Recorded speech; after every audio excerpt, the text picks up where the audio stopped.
घराच्या हजारो मैल दूर रोजच्या धावपळीत आयुष्य निघून जात असतं. पण जेव्हा घरून फोन येतो की लाडक्या भावाचं लग्न ठरलंय, तेव्हा मनाची ओढ आवरली जात नाही. कितीही कामं असली, कितीही मोठी नोकरी असली, तरी भावाच्या लग्नापेक्षा मोठं काहीच नसतं. अमेरिकेतून निघताना मनात फक्त एकच उत्सुकता होती, कधी एकदा घरी पोहोचते आणि भावाला मिठी मारतीये. आणि अखेर तो क्षण आला. आपल्या परंपरेनुसार लग्नाचं पहिलं निमंत्रण, पहिली पूजा आपल्या कुलदैवताला. आमच्या घरात आज मांडला गेला खंडोबाचा गोंधळ. संबळाचा तो कडकडाट, तो भंडाऱ्याचा सुवास आणि सदानंदाचा येळकोट. हा जयघोष जेव्हा कानावर पडला तेव्हा अंगावर काटा उभा राहिला. साता समुद्रपार असलो तरी आपल्या संस्कृतीची ही नाळ कधी तुटतच नाही. गोंधळ ही महाराष्ट्राची एक अतिशय पवित्र आणि प्राचीन लोककला आहे. आपल्याकडे लग्नासारखं कोणतंही शुभकार्य असो, त्याची सुरुवात कुलदैवतेला आमंत्रण देऊन केली जाते.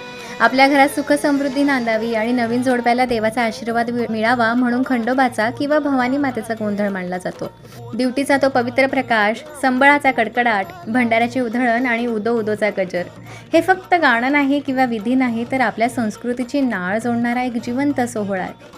आज गोंधळाच्या या पवित्र वातावरणात भंडाराने माखलेला भावाचा चेहरा पाहून अचानक बालपणीचे दिवस डोळ्यांसमोर आले. कालपर्यंत जो माझ्या बोटाला धरून चालायला शिकला, तो आज स्वतःचा नवा संसार सुरू करायला निघालाय.